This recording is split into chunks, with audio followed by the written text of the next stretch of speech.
हम लोग जब मंदिर जाते हैं ना तो भगवान का दर्शन तो करते नहीं है, केवल मांगने ही लगते हैं। होता है ना, घर से ही सोच करके जाते हैं आज भगवान से ये मांगेंगे।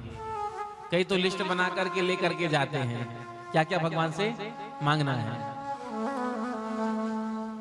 भगवान भी परेशान हो जाते हैं, जब देखो मांगता ही रहता है।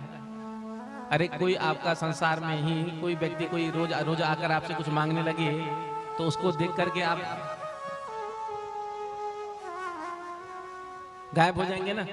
रोज आ जाता है कुछ ना कुछ मांगने के लिए, एक दिन देंगे, 2 दिन देंगे, 3 दिन देंगे, लेकिन रोज रोज आने लगेगा तो फिर आप भी पीछे हो जाएंगे। लेकिन हम सब रोज जाकर भगवान से मांगते ही हैं। अरे भगवान से मांगना ही है तो भगवान को मांग लो।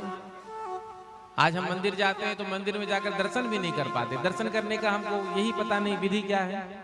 भगवान का दर्शन कैसे करना चाहिए बताओ, पता है आपको? हमको दर्शन करना भी नहीं आता है भगवान का, कैसे करना चाहिए। हम लोग मंदिर में जब जाते हैं तो सबसे पहले क्या करते हैं, ठाकुर जी के सामने क्या करते हैं बताओ।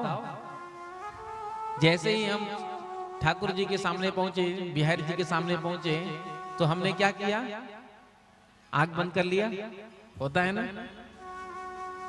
हम सब जब मंदिर में जाते हैं तो सबसे पहले अपने नेत्र बंद कर लेते हैं और फिर हाथ जोड़ करके चालू हो जाते हैं।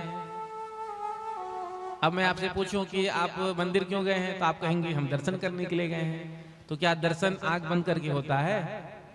दर्शन तो आंख खोल कर होगा। तो जब हम मंदिर में जाएं तो सबसे पहले विग्रह का दर्शन करें, जी भर के दर्शन करें।